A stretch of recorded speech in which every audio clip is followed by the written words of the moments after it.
Guys, for this video po guys, magluluto po tayo ng ginataang munggo. Ali, ubani ko ninyo. Ayan po guys, nakalata na po yung ating munggo. Ayan, nagprito na po tayo sa atong sahog yan. Po ating sahog guys.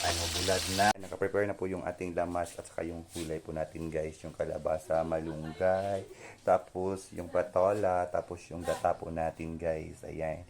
Primerong tuno at saka ikalawang tuno. Tapos yung ating kamuti taps. Ayan. Ali, magluto na ta. So guys, nagluto na ko og gamay. So, nagluto na ko yung ato ang manggod. Lunod ang mahiwagang tanglad.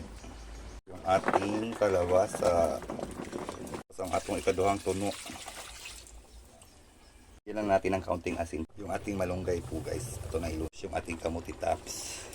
Tapos ito na siyang iluot-luot guys. Iluot yung ating patola. Yung ating espiso na tuno. Last is yung ating sibuyas dahuneng.